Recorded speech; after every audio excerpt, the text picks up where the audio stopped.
हम लोग पढ़ रहे हैं फिर से करंट लाइबिलिटी वाला हेडिंग। हम लोगों का चैप्टर 1 चल रहा है, book number 3, financial statement of a company. हम वहां पे वर्टिकल बैलेंस शीट सीख रहे हैं एज पर part 1 of schedule 3 companies act 2013। तो यहाँ पे हम लोग देख रहे थे, आपको ये चीज तो समझ आ चुकी है आपको किस पेज पे कौन सी चीज लिखनी है। ये हमारा लाइबिलिटी बैलेंस शीट वाला हिस्सा चलेगा। बैलेंस शीट शो रहा है, बैलेंस शीट एज ऑन। और हम लोग यहाँ पे इक्विटी एंड लाइबिलिटी वाले हिस्से की बात करें, इक्विटी एंड लाइबिलिटी साइड। इसमें हम लोग फर्स्ट सेकंड थर्ड पढ़ चुके हैं। Share holder fund, share application money, pending allotment, non current liability, 3 headings हम लोग देख चुके हैं। 4th हेडिंग चल रही है करंट लाइबिलिटी। करंट लाइबिलिटी क्या होती है बेटा? ऐसी लाइबिलिटी जिसका पेमेंट आपको 12 महीने के अंदर अंदर करना है, उसे करंट लाइबिलिटी कहा जाता है। इस करंट लाइबिलिटी में 4 सब हेडिंग्स होती है। पहला होता है बेटा शेयर शॉर्ट टर्म बोरिंग्स, ए पॉइंट शॉर्ट टर्म बोरिंग्स। अगर आपने कहीं से पैसा उधार लिया है जिसका पेमेंट आपको 12 महीने के अंदर अंदर करना है, उसे शॉर्ट टर्म बोरिंग्स में रखा जाएगा। देन है ट्रेड पेबल। इसमें 2 चीजें आती है, क्रेडिटर्स और बिल्स पेबल। अगर आपने सपोज किसी से गुड्स खरीदा है और उसको पेमेंट आप 12 महीने के अंदर करोगे, लगभग जो आपको सप्लायर अपना उधार देता है 3 से 4 महीने का टाइम पीरियड देता है, तो सप्लायर यानी क्रेडिटर्स और बिल्स पेबल ट्रेड पेबल में रखा जाता है। इसके अलावा अदर करंट लाइबिलिटी, इसमें लगभग 10 एग्जांपल्स हम लोग लिखेंगे। और डी पॉइंट होता है short term provisions. Short time के लिए अगर कोई प्रोविजंस बनाए हुए हैं तो उसे हम लोग करंट लाइबिलिटी वाले मैन हेड और शॉर्ट टर्म प्रोविजन उसके सब हेड पे रखेंगे। तो बेटा मुझे एक बार कोई भी बच्चा याद दिला दो कि हमने लॉन्ग टर्म प्रोविजंस तक कितने नोट्स टू अकाउंट कंप्लीट कर लिए थे। ये कौन से नंबर का नोट्स टू अकाउंट है? ये नोट नंबर और ये अमाउंट मैंने कल लिखवाया। हाँ जी 6। ओके 1 2 3 4 5 हो गया। ये 6 नंबर का पॉइंट है, ठीक है। यहाँ पर नोट्स टू अकाउंट चलेगा बेटा। इस नोट्स टू अकाउंट में हम लोग लिखेंगे फर्स्ट नंबर 6 नंबर में short term borrowing. Short term borrowing मतलब अगर आपने कहीं से पैसा बोरो किया है जिसका पेमेंट आपको 12 महीने के अंदर अंदर करना है, उसे शॉर्ट टर्म बोरिंग कहा जाएगा। इसके अंदर कितने एग्जांपल्स हैं? फर्स्ट है लोन रीपेबल ऑन डिमांड। इसका मतलब बेटा अगर आपने किसी व्यक्ति से लोन लिया है जिसका पेमेंट वो व्यक्ति जब आपसे लोन की डिमांड अमाउंट की डिमांड करेगा तब आप करोगे, इसे कहते हैं लोन रीपेबल ऑन डिमांड। किसी व्यक्ति से अपन पैसे लेते ना और वो बोलता है कि भाई ठीक है जब मेरे को जरूरत होगी मैं आपसे मांग लूंगा, तो अगर वो ये बात कह करके आपको पैसा दे रहा है तो इसका मतलब वो 1 साल के अंदर अंदर पैसा मांगेगा, ठीक है। तो वो कहलाएगा loan repayable on demand, short term borrowings का एग्जाम्पल। एक होता है बेटा बैंक ओवरड्राफ्ट। बैंक से अगर आपने ओवरड्राफ्ट कर लिया, बैंक ओवरड्राफ्ट बोल दो या कैश क्रेडिट बोल दो, एक ही बात होती है। तो मैं दोनों ही एग्जांपल तो लिखवा देता हूं आपको, मतलब दोनों का एक ही है, cash credit from bank. Bank से जो बैंक के रेगुलर कस्टमर है या ऐसे लोग जिन्होंने अपने बिजनेस का अकाउंट बैंक में खुलवा रखा है, तो जिन लोगों का करंट अकाउंट बैंक में होता है, बैंक उन करंट अकाउंट होल्डर्स को, उन बिजनेसमैन को एक फैसिलिटी देती है कि वो अपने अकाउंट में जमा पैसे से ज्यादा पैसा निकाल सकते हैं। वो ज्यादा पैसा कितना होगा वो डिपेंड करता है उस बिजनेसमैन और बैंक के रिलेशन पे। मतलब जितना मैं अच्छा ट्रांजेक्शन बैंक के साथ करूंगा उतनी ज्यादा लिमिट बैंक मुझे देगी। 10 लाख 5 लाख 3 लाख 5 10 लाख 15 लाख ऐसी लिमिट बैंक अपने रेगुलर कस्टमर बिजनेसमैन जो होते हैं उनको ऑफर करती है। तो वो जो पैसा एक्स्ट्रा लोग निकालते हैं, इसके ऊपर जो इंटरेस्ट देना होता है बेटा, उसे हम लोग कहते हैं, वो इंटरेस्ट आपका रेगुलर जाता है और इसका पेमेंट जो लोन है इसका पेमेंट आपको विद इन 1 ईयर करना होता है। तो बैंक ओवरड्राफ्ट या कैश क्रेडिट फ्रॉम बैंक ये कहलाएगा आपका शॉर्ट टर्म बोरिंग्स का example. Then loan from other party. अगर आपने लोन लिया अदर पार्टी से भी ले सकते हो, बैंक से लोगे तो जनरली लोन 1 साल से ऊपर के होते हैं। तो लोन फ्रॉम अदर पार्टी मैं चाहो तो ब्रैकेट में लिख दूं payable with in 12 month, payable with in 12 month. इसके बाद नेक्स्ट आता है इसका एग्जांपल। ये तो समझ आ गया, किसी व्यक्ति से आपने लोन लिया जिसका पेमेंट आपको 12 महीने के अंदर अंदर करना है। Public deposits. बेटा आप लोगों को वीडियो ब्लर तो नहीं आ रही ना? पब्लिक डिपॉजिट्स और अदर लोन और एडवांस।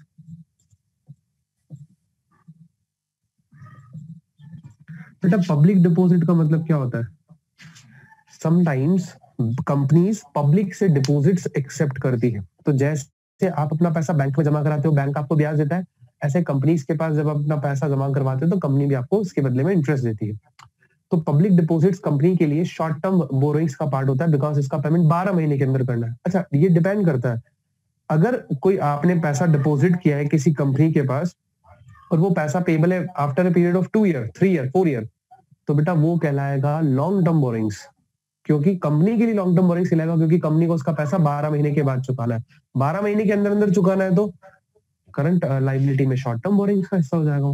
ठीक है। अदर लोन और एडवांस, अगर आपने कोई और लोन या एडवांस लिया जिसका पेमेंट आपको 12 महीने के अंदर अंदर करना है तो भी वो किस में आएगा? शॉर्ट टर्म बोरिंग्स में। यहाँ तक क्लियर है क्या? ये वाला पूरा पॉइंट समझ आ गया क्या? एक 7th भी लिख लो इसके साथ, ट्रेड पेबल। ट्रेड पेबल मतलब क्या होता है बेटा? सिर्फ दो चीजों का टोटल होता है, क्रेडिटर्स और बिल्स पेबल। क्रेडिटर्स और बिल्स पेबल किसका? क्रेडिटर्स कौन से? By whom credit purchase is made. मतलब ऐसे क्रेडिटर जिनसे हमने उधार में माल खरीदा है, उनको हम लोग यहाँ रखेंगे। अच्छा, एक क्रेडिटर्स वो भी होते हैं जिनसे हमने मशीन खरीदी हुई होती है, क्रेडिटर फॉर मशीन कहलाता है। वो जिनसे हमने असेट खरीदा होता है, उसका पेमेंट हम उनको धीरे धीरे इंस्टॉलमेंट में देते हैं आने वाले 2 से 3 साल बाद, तो बेटा उसे यहाँ नहीं रखा जाता, उसे अदर नॉन करंट लाइबिलिटी में रखा जाता है। अदर नॉन करंट लाइबिलिटी पढ़ाया था मैंने, नॉन करंट लाइबिलिटी वाले हेडिंग में, वहां पे एक बार इतना एसेस ले लीजिए। अदर करंट लाइबिलिटी के लिए मुझे 8 नंबर का पूरा एक नोट टू अकाउंट बनाना है। पहले यहाँ तक सब बच्चे एसेस ले लें। हाँ बेटा आदित्य बोलिए। सर ट्रेड पेबल और बिल्स पेबल में डिफरेंस क्या है? Trade payable include 2 things, creditors and bill payable. Bill payable is a part of trade payable. Trade payable मतलब, वैसे अगर आप मेरे से इसका मीनिंग पूछो अपनी लैंग्वेज में, तो वो ये होता है, बिजनेस की कोई भी वो लाइबिलिटी जो बिजनेस को चुकानी है वो ट्रेड पेबल कहलाएगी। लाइबिलिटी कौन सी? गुड्स से रिलेटेड, वो ट्रेड पेबल कहलाएगी। और बिल्स पेबल तो आपको पता है, जब कभी कोई क्रेडिटर्स है, आप उन क्रेडिटर से अगर बिल एक्सेप्ट कर लेते हो तो आपका बिल्स पेबल बन जाता है। ऐसा। ठीक है बच्चा, एक बार मुझे इसको रफ करना है। अगर यहाँ तक क्लियर हो गया है तो मैं ये नोट्स टू अकाउंट रफ करूंगा और अब अदर करंट लायबिलिटी को एक्सप्लेन करेंगे। बेटा मैंने आपको एक चीज बता दी, आपको ना ये चीजें लर्न करनी पड़ेगी। अगर आप इसको लर्न करोगे तो आपको परफेक्ट बैलेंस शीट आएगी। अच्छा, मैंने आपको इस चैप्टर को स्टार्ट करने से पहले एक चीज नहीं बताई, इस चैप्टर में से कितने मार्क का क्वेश्चन आता है? इस चैप्टर में से 3 मार्क का क्वेश्चन परफेक्ट बैठता है। आपसे पूछता क्या है क्वेश्चन में? जैसे फॉर एग्जाम्पल आपको एग्जाम्पल दे दिया बैंक ओवरड्राफ्ट की हेडिंग और सब हेडिंग बता दो, तो आप कहोगे सर बैंक ओवरड्राफ्ट आता है शॉर्ट टर्म बोरिंग्स में, मतलब इसकी सब हेडिंग तो ही शॉर्ट टर्म बोरिंग्स और मैन हेड है इसका करंट लायबिलिटी। ये 1 मार्क हो गया। ऐसे 3 या 6 एग्जांपल्स आपसे पूछेगा। 3 मार्क्स में तो 1-1 मार्क्स के 3 होंगे, या हाफ मार्क्स के 6 होंगे जो 3 मार्क्स कवर करेगा। टोटल ये चैप्टर 3 मार्क्स कवर करता है। ठीक है। 8 नंबर का आपका नोट्स टू अकाउंट ये आ गया अदर करंट लायबिलिटी। बेटा अदर करंट लायबिलिटी में वो सारी लायबिलिटीज आएंगी जो कि इस पूरी करंट लायबिलिटी के सब हेड में नहीं आती। ठीक है। सबसे पहले इसका first point, current maturity of long term debt. Current maturity of long term debt, एक एक को एक्सप्लेन करेंगे। Current maturity of long term debt, अगर आपने कोई लोन लिया है 5 इयर्स के लिए, बेटा 4 साल तक तो आप उस लोन को शो करोगे long term borrowings under non current liability head. Non current liability head में लॉन्ग टर्म बोरिंग्स वाली सब हेड में आप उसे शो करोगे लोन फ्रॉम बैंक। लेकिन जैसे ही 5वां साल आएगा, जिस साल में उस लोन का पेमेंट करना है, वो कहलाएगा current maturity of long term debt. उसे हम लोग करंट लायबिलिटी हेड में नो अदर करंट लायबिलिटी वाली सब हेड में लिखेंगे current maturity of long term debt. ठीक है। अच्छा, current maturity of long term debt ऐसे लिखेंगे, current maturity of bank loan ऐसे लिखा जाएगा ना, लॉन्ग टर्म डेट पूरा नहीं लिखा जाएगा। सेकंड है इनकम रिसीव्ड इन एडवांस, जिसे आप अनअर्न्ड इनकम कहते थे ना पहले, वो इनकम रिसीव्ड इन एडवांस। ये तो आप समझते हैं, इसको तो मुझे एक्सप्लेन करने की नीड नहीं है। Pre accrued income, sorry unearned income या advance income. Next is interest accrued and but not due on borrowings. पहले बट नॉट ड्यू कर लेते हैं। But not due on borrowings. बेटा आराम से समझना, इस टर्म को समझने के लिए मैं एक बार एग्जांपल लिख देता हूं, आप लोगों को याद रह जाएगा। बेटा इंटरेस्ट अक्रूड मतलब interest which is to be paid, यानी वो इंटरेस्ट जो हमें चुकाना है। यहाँ अक्रूड वर्ड यूज कर रहे हैं आउटस्टैंडिंग की जगह पे। इंटरेस्ट जो हमें चुकाना है लेकिन अभी तक वो ड्यू नहीं हुआ है। सपोज आपने किसी से पैसा उधार लिया,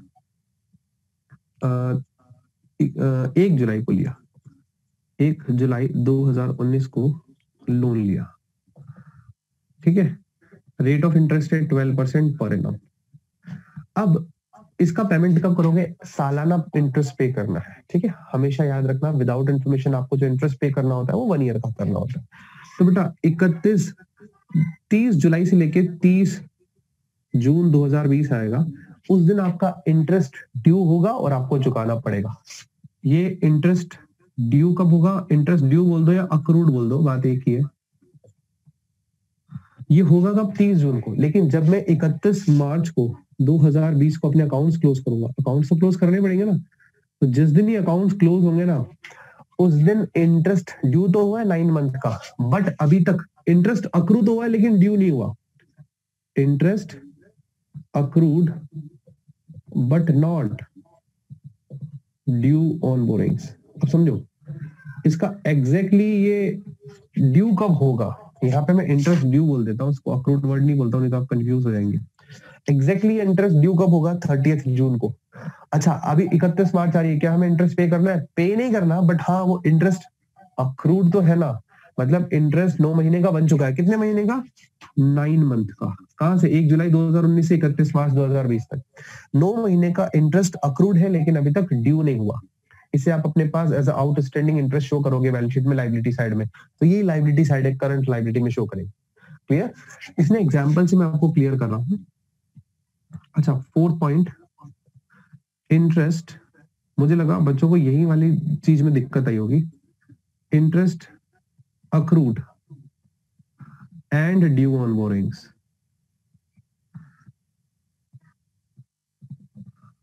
बेटा इंटरेस्ट आपके ऊपर ड्यू भी हो गया और आपको चुकाना भी है, मतलब इंटरेस्ट का टाइम पीरियड हो चुका है। सपोज मैं यहाँ पे एग्जांपल लेता हूँ, इस बार आपने जो लोन लिया है वो 1 अप्रैल या मान लीजिए 1 फरवरी 2000, फरवरी भी नहीं बोले हम लोग, 1 अप्रैल बोल दीजिए, 1 अप्रैल 2019, इस दिन आपने लोन लिया है जिसकी रेट ऑफ इंटरेस्ट वही 10% पर एनम ले लेते हैं अपन, ठीक है। अब ये 31 मार्च 2020 को पूरा साल कंप्लीट हो गया, तो इस दिन इंटरेस्ट ड्यू हुआ है लेकिन हमने अभी तक पेमेंट नहीं किया। Interest due, interest accrued and due on borings,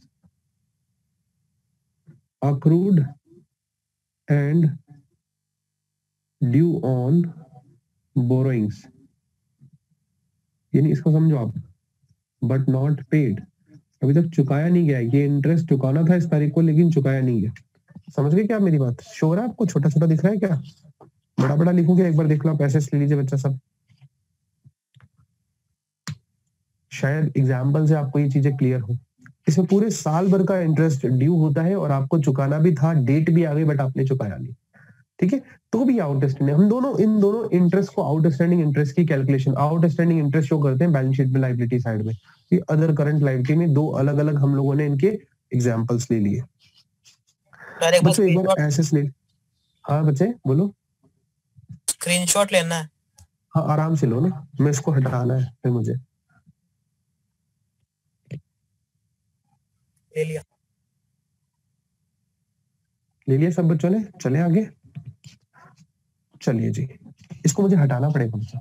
किसी बच्चे को यहाँ तक डाउट है क्या? पहले पूछ लो भाई, इन 4 एग्जांपल्स में डाउट हो तो पूछ लो, बाद में नहीं कहना सर मुझे समझ नहीं आया ये वाला। एक बार तो पूछ लो बेटा अभी। चलिए जी, नहीं है तो कोई दिक्कत नहीं है, हम लोग आते हैं आगे।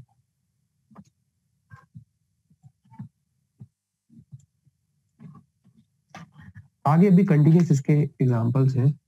5th नंबर का point, unpaid dividend.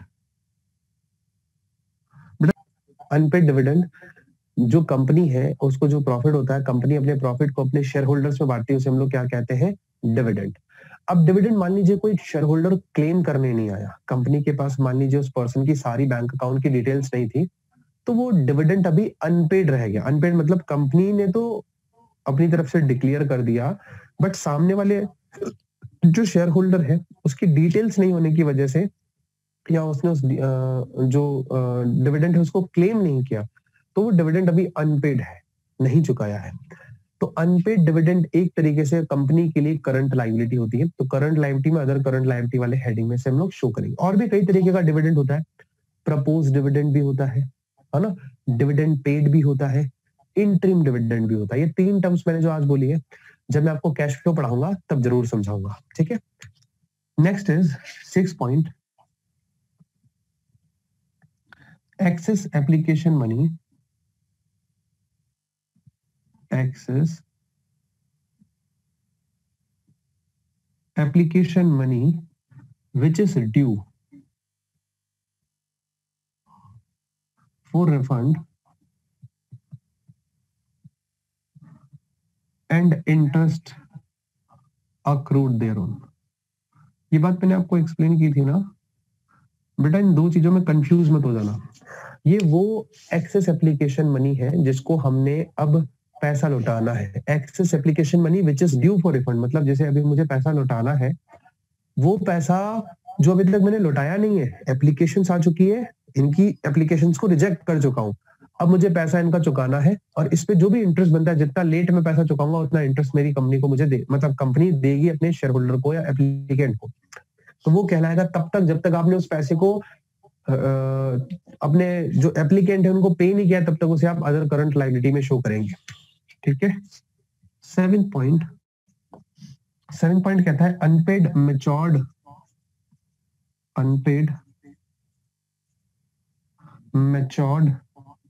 deposits and interest accrued thereon। Unpaid matured deposits मतलब बेटा ऐसे डिपॉजिट्स, यानी ऐसी पब्लिक डिपॉजिट्स जो हमने पब्लिक से ली, अभी तक वो मैच्योर हो गई, मतलब उसका दिन आ गया जिस दिन मुझे पेमेंट करना था, लेकिन अभी तक कंपनी ने उसे पेमेंट नहीं किया। सपोज आपने किसी कंपनी में 1 अप्रैल 2019 को 1 लाख रुपए रखवाया और 31 मार्च 2020 को कंपनी आपको वो 1 लाख रुपए रिफंड कर देगी विद इंटरेस्ट। अब मान लीजिए 31 मार्च 2020 भी हो गई, कंपनी ने आपको पैसा ही नहीं दिया, तो वो कंपनी की अब जब बैलेंस शीट आएगी उसमें वो अमाउंट कहलाएगा unpaid matured deposits and interest accrued thereon. मतलब ऐसे डिपॉजिट्स जिनकी मैच्योरिटी की डेट आ गई लेकिन कंपनी ने अभी तक उनको पेमेंट नहीं किया, और उस पर जो भी ब्याज बनता है वो, ठीक है, उसे हम लोग अदर करंट लायबिलिटी में रखेंगे। 8th वाले एग्जांपल में सेम है, अनपेड मैच्योर्ड डिपॉजिट्स की जगह क्या लिखेंगे बेटा, डिबेंचर्स। अब डिबेंचर्स एंड इंटरेस्ट अक्रूड देयरऑन, समझ आया बच्चा? मतलब यानी ऐसे डिबेंचर्स जिनका टाइम आ गया, मैच्योरिटी वाला टाइम आ गया, जिस दिन हमें पेमेंट करना है वो दिन आ गया, लेकिन अभी तक कंपनी के पास पैसा नहीं होने की वजह से कंपनी ने वो पेमेंट नहीं किया, तो unpaid matured debentures and interest accrued thereon, उस पे जो भी ब्याज बनता है वो भी हम लोग कहां शो करेंगे, अदर करंट लायबिलिटी वाली सब हेड में। 9th is calls in advance. अगर आपको किसी शेयर होल्डर ने पैसा एडवांस दे दिया, किसी अलॉटमेंट पे आपको फर्स्ट कॉल और सेकंड कॉल का पैसा दे दिया, तो वो कॉल्स इन एडवांस कहलाएगा, उसे हम लोग अदर करंट लायबिलिटी में रखेंगे, ठीक है। और लास्ट 10th, इसके अलावा इसमें बहुत सारे अदर पेबल आते हैं, इसके अलावा भी और कोई चीजें आ गई तो यहाँ आ जाएगी। अब ऐसे तो बहुत सारी चीजें यहाँ पे जैसे मैं ब्रैकेट में एग्जांपल लिखवा देता हूँ, आउटस्टैंडिंग एक्सपेंस यहाँ आएगा, पीएफ प्रोविडेंट फंड पेबल भी यहाँ आएगा, ईएसआई जो हमें वापस अपने एम्प्लॉइज को चुकानी है वो भी यहाँ आएगी। ईएसआई समझते हैं क्या बेटा? चलो एक बार मैं बताता हूँ आपको। वो जो जीएसटी का बैलेंस होता है ना, आउटपुट जीएसटी, तीनों तरीके की, अब चाहे वो सीजीएसटी है, जीएसटी, आईजीएसटी, अगर आपने जीएसटी के बारे में थोड़ा बहुत सुना है तो ये जो इसका बैलेंस है वो भी आएगा। जो हमने टैक्स कलेक्ट किया है सरकार को हमें जो जमा कराना है वो अदर पेबल में ही सारी चीजें आ जाएगी। प्रोविडेंट फंड तो आपको पता ही होगा, जब कभी कोई एम्प्लॉय कंपनी छोड़ करके जाता है तो कंपनी उस एम्प्लॉय को प्रोविडेंट फंड का पैसा देती है। प्रोविडेंट फंड जो होता है वो हर महीने उसकी सैलरी से कटता है। जो एम्प्लॉय होता है उसकी सैलरी से 0.75% उसकी बेसिक सैलरी का पीएफ कटता है और लगभग 2.5% या 2.25% का कंट्रीब्यूशन जो है वो एम्प्लॉयर देता है। ये एक फंड है प्रोविडेंट फंड। ये एक स्टेचुअरी फंड है बेटा, इसमें कंपनी के एम्प्लॉयज का कंट्रीब्यूशन जाएगा और एम्प्लॉयर का भी कंट्रीब्यूशन जाता है। तो ये पीएफ जो है, ये पीएफ भी अदर करंट लायबिलिटी में आएगा। ईएसआई पेबल, यानी ईएसआई मतलब होता है एम्प्लॉयज स्टेट इंश्योरेंस। ये एक स्कीम है जिसमें जो भी एम्प्लॉयज किसी कंपनी में काम करते हैं, कंपनी उनका ईएसआई कट करती है। इसके बदले में उन एम्प्लॉयज को क्या मिलता है, उन एम्प्लॉयज के साथ अगर कोई भी दुर्घटना हो जाती है, तो उनकी फैमिली के साथ किसी भी तरीके का कोई एक्सीडेंट हो जाता है, कोई भी मेडिक्लेम आता है, तो मेडिक्लेम जो है वो सरकार देती है। ये ईएसआई उसके लिए होता है। तो ईएसआई भी हर महीने कटता है हर एम्प्लॉय के सैलरी में से। और जीएसटी तो आप समझते हो, जीएसटी का जो भी हमने माल बेचा और जीएसटी कलेक्ट किया उसे हमें सरकार को जमा कराना है। जब तक नहीं जमा कराया वो अदर करंट लायबिलिटी में शो होगा। यहाँ तक सब कंफर्टेबल है ना? एक छोटी सी चीज और मैं पढ़ा करके शॉर्ट टर्म प्रोविजन आज का। हाँ बेटा बोलो बोलो।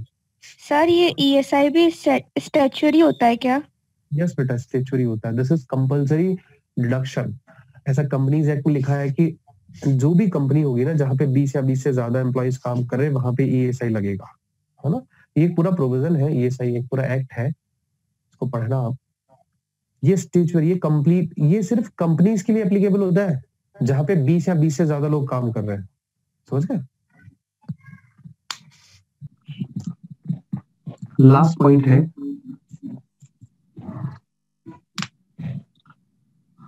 ये शॉर्ट टर्म प्रोविजंस 9 नंबर से।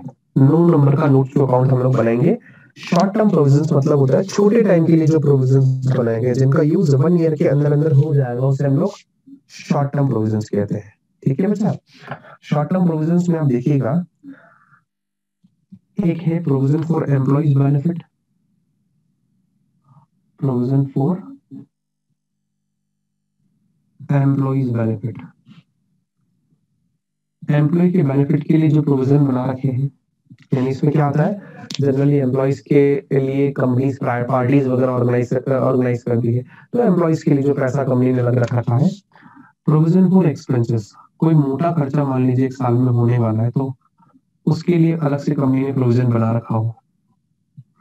फिर है प्रोविजन फॉर टैक्स, हर साल कंपनी को टैक्स चुकाना पड़ता है बेटा। इस टैक्स के लिए भी कंपनी क्या करती है, अलग पैसा निकाल के रखती है हर साल के बिगिनिंग में नेक्स्ट ईयर के एंड होने तक। मतलब जैसे मान लीजिए अभी 2021 वाला ईयर चल रहा है तो 1 अप्रैल 2020 को कंपनीज ने अपना प्रोविजन क्रिएट किया टैक्स के लिए, जिसका पेमेंट वो 31 मार्च 2021 में जो टैक्स लायबिलिटी कंपनी के ऊपर आएगी उसको पे करने के लिए करती है। इसके अलावा कोई और प्रोविजन, बहुत सारे प्रोविजन होते हैं, इसमें एक नहीं आता। प्रोविजन फॉर डेप्रिसिएशन भी आता है, प्रोविजन फॉर डाउटफुल डेट्स भी आते हैं, वो सब इसी नहीं आते। ऐसे बहुत सारे एग्जांपल्स लिख पाऊंगा तो काफी हो जाएंगे। 3 से 4 हमारे लिए बस सफिशिएंट है, इनको हमें हमारे पास लिखना है।